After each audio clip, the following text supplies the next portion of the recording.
자, 우리 함께 나누실 말씀은 사도행전 9장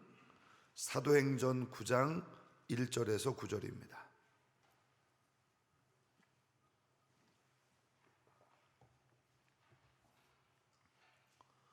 사도행전 9장 1절에서 9절 말씀, 우리 한 절씩 교독하겠습니다. 사울이 주의 제자들에 대하여 여전히 위협과 살기가 등등하여 대제사장에게 가서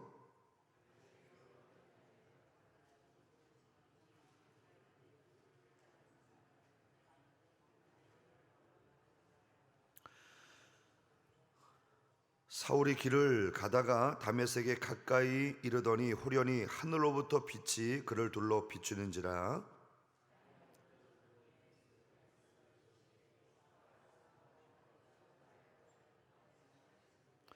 대답하되 주여 누구시니까? 이르시되 나는 내가 박해하는 예수라.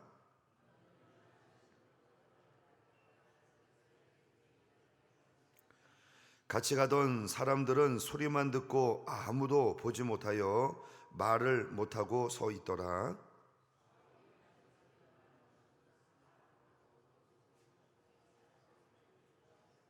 같이요. 사흘 동안 보지 못하고 먹지도 마시지도 아니하니라. 아멘. 자, 오늘은 다시 복음 앞에 5번째 시간으로 이 바울에 대한 이야기를 함께 나누려고 합니다. 자, 바울의 이야기는 지난 송구영신 예배 때 우리 사도행전 14장을 중심으로 해서 우리 함께 다룬 적이 있습니다. 자, 오늘은 이 바울의 회심 사건을 중심으로 해서 함께 말씀을 나누려고 합니다. 오늘 우리가 대하고 있는 이 사도행전 9장의 말씀은 우리가 너무나 잘 알고 있는 이 바울의 회심 장면입니다. 유대인이었던 사울이 다메섹으로 가는 도중에 예수님을 만나서 평생 이 복음을 전하는 사람으로 쓰임받게 된 결정적인 사건, 그 전환점이 이 사도행전 9장에 기록되어 있는 것입니다. 자, 그래서 이 바울의 회심을 기록한 이 사도행전 9장과 또 바울이 복음을 전하는 과정에서 바울 스스로가 자기의 회심을 이야기했던 사도행전 26장의 이 말씀은 바로 이 바울의 회심을 다루고 있는 아주 중요한 말씀입니다. 자, 그러나 오늘 우리는 이 사도행전 9장을 중심으로 해서 이 바울의 회심을 함께 나누려고 합니다. 물론 이 바울의 회심을 다루고 있지만 그 회심 자체에 초점을 맞추기보다는 예수님을 만나기 전에 이 사울이라고 하는 사람이, 바울 되기 전에 그가 사울이었죠. 이 사울이라고 하는 사람 안에 있었던 신념과 경험이 복음의 실자가 되시는 예수님을 만남으로 무너지게 되고 새로운 하나님의 사람으로 세워지게 되는 이 부분에 대해서 좀 초점을 맞추려고 합니다. 바울은 이미 유대교의 신앙 안에서 하나님에 대한 지식과 확신을 가지고 있었지만, 자, 그의 지식은 아주 편파적이었고 그의 확신 또한 사실 말씀에 기초한 것이 아니라 바로 유대인들의 전통을 따르는 신념에 불과했던 것입니다. 자, 그럼 바울이 복음의 핵심 되시는 예수님을 만남으로 새롭게 변화될 수가 있었던 것이죠. 오늘 이 부분에 초점을 맞추려고 하는 것입니다. 바울은 예수님을 만나서 바로 이 새로운 은혜를 누리게 되는데, 이 사건은 그가 이전에는 하나님을 믿지 않다가 하나님을 믿게 된 그런 사건이 아니라 바로 구약에 알고 있었던 하나님의 개념이 예수님을 만나게 되므로 온전해진 것이기 때문에 그가 다시 복음을 경험해서 하나님의 은혜 속에 들어갈 수 있게 되었던 것입니다. 자, 우리가 살아가다 보면 누구나 옳다라고 생각했던 것들이 시간이 지난 후에 잘못으로 느껴지거나 아니면 이것이 내가 너무 과도한 확신이었구나, 뭐 이런 생각이 들 때가 있죠. 아마도 그와 같은 가장 극명한 변화를 일으켰던 사람 중에 하나가 바울일 것입니다. 바울의 민족적인 출생은 바로 유대인이었습니다. 그는 정통 유대인으로서 예수님을 메시아로 인정하지 않았고 구약의 그늘 아래서 살아가고 있었던 사람이었죠. 자, 그리고 그는 이런 자신의 신분에 대한 아주 대단한 자부심을 가지고 있었습니다. 우리는 빌립보서 3장에서 바울이 자신에 대해서 설명하는 구절을 볼 수가 있는데, 빌립보서 3장 4절에서 6절에 보면, 그러나 나도 육체를 신뢰할 만하며 만일 누구든지 다른 이가 육체를 신뢰할 것이 있는 줄로 생각하면 나는 더욱 그러하니라. 나는 8일 만에 할례를 받고 이스라엘 족속이요 베냐민 지파요 히브리인 중에 히브리인이요 율법으로는 바리새인이요 열심으로는 교회를 받게 하고 율법의 의로는 흠이 없는 자라. 자, 바울이 자신에 대해서 이렇게 명확하고도 상세하게 피력할 수 있었던 것은 그가 그 이전에 자신의 신분에 대한 아주 대단한 자부심을 가지고 있었다는 것을 보여줍니다. 여러분, 우리도 어떤 가문에 대해서 대단한 자부심이 있는 사람들은 뭐를 외우죠? 족보를 외웁니다. 우리 선대에 몇 대조는 어떤 일을 하셨고, 몇 대조는 뭐 출세하셔서 이런 직분을 받으셨고, 또 몇 대조는 이런 국가의 유공자로서 이런 업적을 남기셨고, 그러면서 족보를 외웁니다. 우리 가문은 이렇다. 바로 그런 자부심인 것이죠. 물론 바울은 자신의 이런 신분에 대해서 예수 그리스도를 만난 다음에는 이것을 다 해로 여기고 배설물처럼 여겼다라고 했지만, 그가 이전에 가졌던 자신의 신분에 대한 자부심은 누구도 못 말릴 정도로 대단한 것이었습니다. 그렇기 때문에 바울이 예수님을 믿기 전에 열심히 기독교를 핍박했던 것은 지극히 당연한 일입니다. 당시 유대교에 있어서 가장 위협이 되는 존재가 예수님이었고, 바로 이 기독교는 유대교를 와해시키려고 하는 그런 자들이다라고 생각이 되었기 때문이죠. 오늘 1절과 2절에는 바로 예수님을 만나기 전에 바울의 모습이 등장합니다. 사울이 주의 제자들에 대하여 여전히 위협과 살기가 등등하여 대제사장에게 가서 다메섹 여러 회당에 가져갈 공문을 정하니, 이는 만일 그 도를 따르는 사람을 만나면 남노를 결박하여 예루살렘으로 잡아오려 함이라. 자, 바울은 자신이 유대교로부터 얻은 신념과 확신을 지키기 위해서라면 그것이 기독교인의 생명을 빼앗는 일이라 할지라도 반드시 해야 할 일이라고 생각을 했습니다. 그는 자신이 옳다 여기는 이 일에 대해서 어떤 것이든지 감내해낼 수 있는 열정과 성실함을 가지고 있었죠. 바울이 예수님을 믿는 사람들을 받게 했던 것은 단순히 그가 살기와 위협이 등등한 기질을 가지고 있었기 때문만이 아닙니다. 이 일은 하나님을 위한 일이라고 생각을 했기 때문이죠. 유대교의 입장에서 보면 바울은 아주 옳은 일을 하는 사람이었고 모든 사람에게 모범이 될 만한 그런 사람이었습니다. 자, 그런데 이 일이 궁극적으로는 예수님을 박해하는 일이었고 하나님을 대적하는 일이었다는데 문제가 있습니다. 자, 우리가 좀 더 하나님의 마음을 헤아리지 못하고 성급한 결정을 내리게 될 때 바울과 같은 오류를 범할 수 있다는 사실 우리는 기억해야 합니다. 우리는 모든 일에 하나님의 뜻이 무엇인지를 진지하게 여쭙고, 그리고 모든 일을 결정해 나가는 신앙의 역량을 키워나가야 하는 것이죠. 자, 그러나 한편으로는 이 바울의 열심은 잘못된 방향을 잡고 있었지만 그 마음 자체는 상당히 순수하고 하나님을 사랑하는 열정이 있었다는 것을 우리는 기억해야 합니다. 그래서 하나님께서는 이렇게 살기와 위협이 등등한 이 청년, 하나님을 위해서라면 뭐든지 할 수 있다고 결심했던 이 청년의 삶의 방향을 살짝 바꾸어 놓기를 원하셨던 것입니다. 그가 하나님을 위한 열심으로 이 일을 하고 있다면 그가 복음을 만나게 됨으로 그의 열정이 바른 방향을 찾을 수 있지 않겠습니까?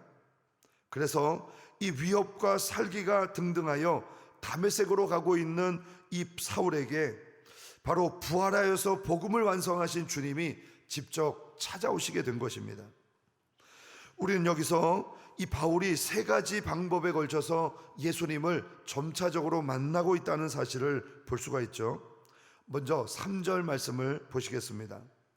사울이 길을 가다가 다메섹에 가까이 이르더니 호련히 하늘로부터 빛이 그를 둘러 비추는지라. 자, 오늘 여기에 보시면 예수님은 바울에게 호련히 찾아오셨습니다. 바울은 스스로 예수님을 만나려고 노력해 본 적이 단 한 번도 없던 사람이었습니다. 자, 그런데 예수님께서 그에게 호련히 다가오신 것입니다. 그는 예수님이 어떤 분이신지 관심이 없었습니다. 예수님이 왜 십자가를 지셔야 했는지 결코 알려고 하지 않았습니다. 또 예수님이 부활하셨다는 그 소식에 대해서 제자들이 그저 호의로 꾸며낸 이야기라고 취급을 했던 것이죠. 그는 자신이 가지고 있었던 유대교의 확신과 열심 때문에 예수의 흔적은 사라져야 하고 그를 따르는 잔당들은 이 세상에서 없어져야 한다 생각했던 것이죠. 그렇게 그는 단 한 번도 예수님에 대해서 관심을 갖거나 그 이름을 불러본 적이 없는데, 바로 그런 바울에게 예수님께서 호련히 나타나신 것입니다. 여러분, 이것이 얼마나 놀라운 은혜입니까? 자, 그런데 오늘 우리 주님께서 종종 우리를 찾아오시는 방법 또한 호련하게 나타나시는 방법이죠. 한번 생각해 보십시오. 우리가 기대할 수 없을 때, 우리가 감히 주님의 이름을 부를 수 없는 그 상황에서, 때로는 우리에게 가망이 없다고 생각할 그때에 우리 주님께서 호련히 다가오셨습니다. 또 주님은 오늘도 여전히 변하지 않을 것 같은 여러분의 가족, 또 혹은 전도의 대상자들에게 호련히 다가오십니다. 내가 끊임없이 기도했지만, 끊임없이 사랑으로 섬기고 있지만 내 남편이, 내 아내가, 혹은 또 내 부모님이, 내 자식이 변할 수 있을까? 내가 너무 나태하게 기도하고 있는 것일까? 아니면 나는 쓸데없는 일을 지금 하고 있는 것일까? 바로 그런 가족들에게 어느 날 호련히 주님 다가오시는 것입니다. 내가 계속해서 1년, 2년, 10년, 20년 교회 가자고 전도했는데 변하지 않는 그 전도 대상자, 내가 그 영혼을 사랑함으로 이제까지 품고 기도했는데 좀처럼 변하지 않는 그에게 우리 주님께서 어느 날 호련히 다가오시는 것입니다. 그래서 일순간 그들의 마음의 빗장을 푸시고 그들이 복음 안으로 들어갈 수 있도록 인도하여 주시는 것이죠. 오늘 주님의 은혜를 기대하는 우리들에게나, 우리가 기도하고 있는 우리 가족 혹은 전도의 대상자들에게 우리 주님께서 이렇게 호련히 임하셔서 변화시켜 주시고 은혜를 베풀어 주시는 역사가 있기를 소망합니다. 두 번째로 주님은 바울을 빛으로 만나 주십니다. 바울이 하나님을 위한 열심으로 기독교인을 박해했지만 사실 이 바울의 마음은 어두움 그 자체였습니다. 한번 생각해 보십시오. 자신은 하나님께 헌신하는 마음으로 이렇게 기독교인들을 잡아들이고 있지만 하나님을 대적하는 이 일에 그의 마음이 기쁘고 은혜로 충만했을까요?